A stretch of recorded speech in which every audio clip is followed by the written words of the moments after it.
everyone, welcome back to the Raw Jaw Reviews channel, and the second episode of The Orange Line, where we go back to the year 2013 and check out the first ever wave of the Black Series.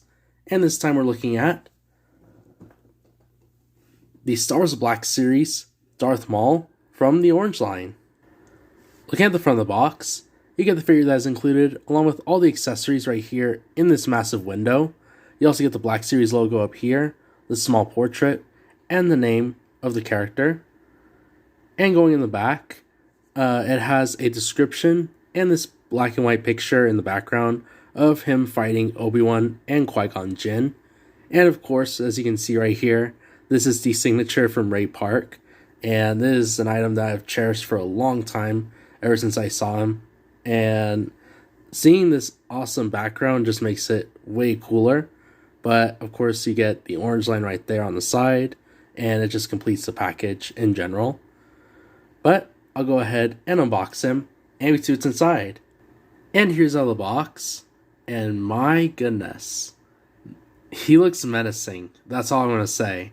I'm going to show you his face right here. Look at his face. He is so menacing. They got the likeness, and everything is just, what you'd expect from Darth Maul.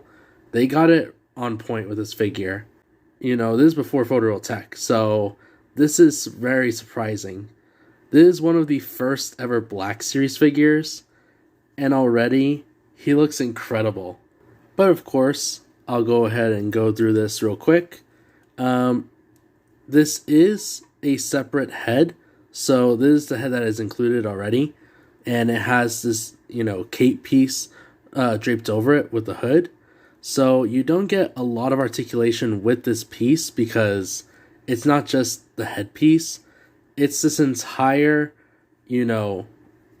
piece of his outfit, the robes. So yeah, there's, pretty much no guarantee that there is any articulation other than like him going side to side like that.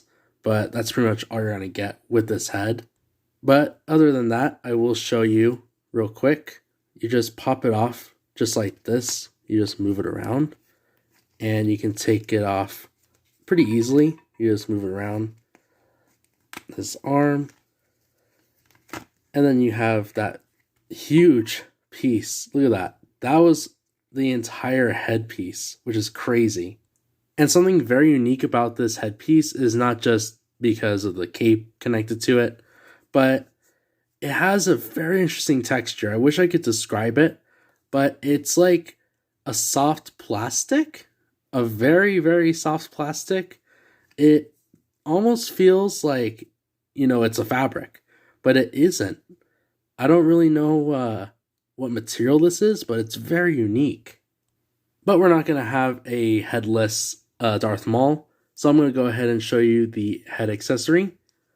All you do is just pop it on there just like that. Make sure it's on there pretty snug, just like that. And there he is. And my goodness, he looks even more menacing without the cape. And the horns aren't as sharp as the Zabrak warrior ones that we reviewed before. So they're very unique and kind of like small. But again, this face print is insane. And here's a quick look at the head before we look at the articulation of the figure. But going over it real quick, now with the head, you do get quite a bit of movement. It goes up and down just like that, and side to side. Torso does have a ball joint, so that's very nice to know. The arms do extend about there. There is no butterfly joint. Goes all the way around, elbow up there. Has a swivel here at the wrist and at the hand. Arm sticks out right here on the other side. It goes all the way around, as you can see. Elbow goes up about there. And a swivel here at the wrist. And then here at the waist, he does have this lower part of his outfit. And it does have some soft goods right here on this tunic piece, which is very unique. Has this black belt. And I believe there is pegs right here, I believe, to put away the lightsaber, which we'll get to in a minute. Looking at the legs, they do stick out about there. They go back about there. And then, of course, he does have a swivel around the thigh.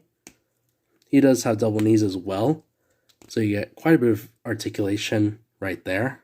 And then looking at the boots, the feet do point down about there.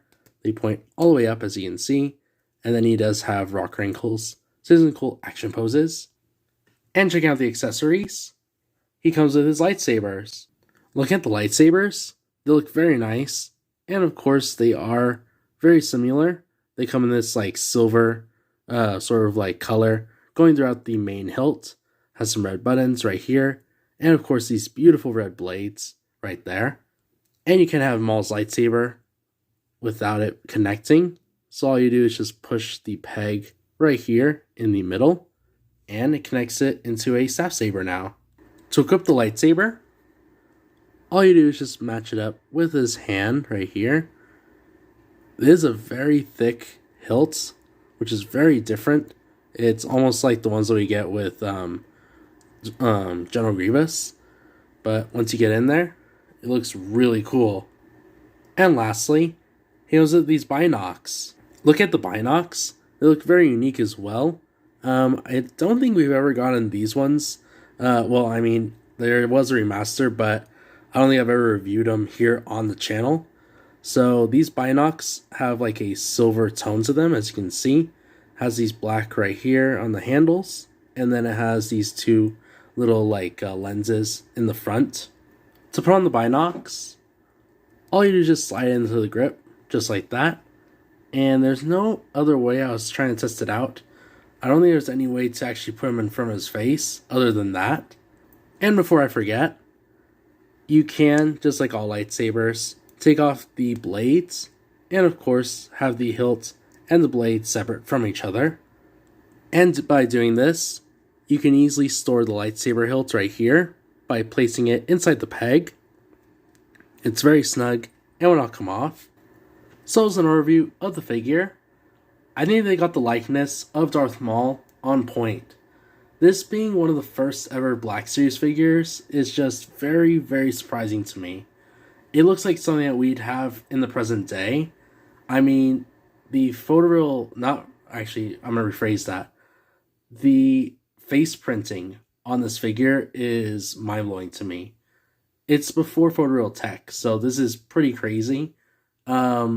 I'm going to say that the cape accessory with the other head right here is very unique. But it does work very well because, you know, it does overlay on the outfit. So it is pretty nice to have. But yeah, if you enjoyed this video, be sure to leave a like. And like the content you see here on the channel so far, be sure to subscribe. And be sure to follow me on my Instagram page. I hope you guys have an awesome rest of your day. And I'll catch you guys on the next one.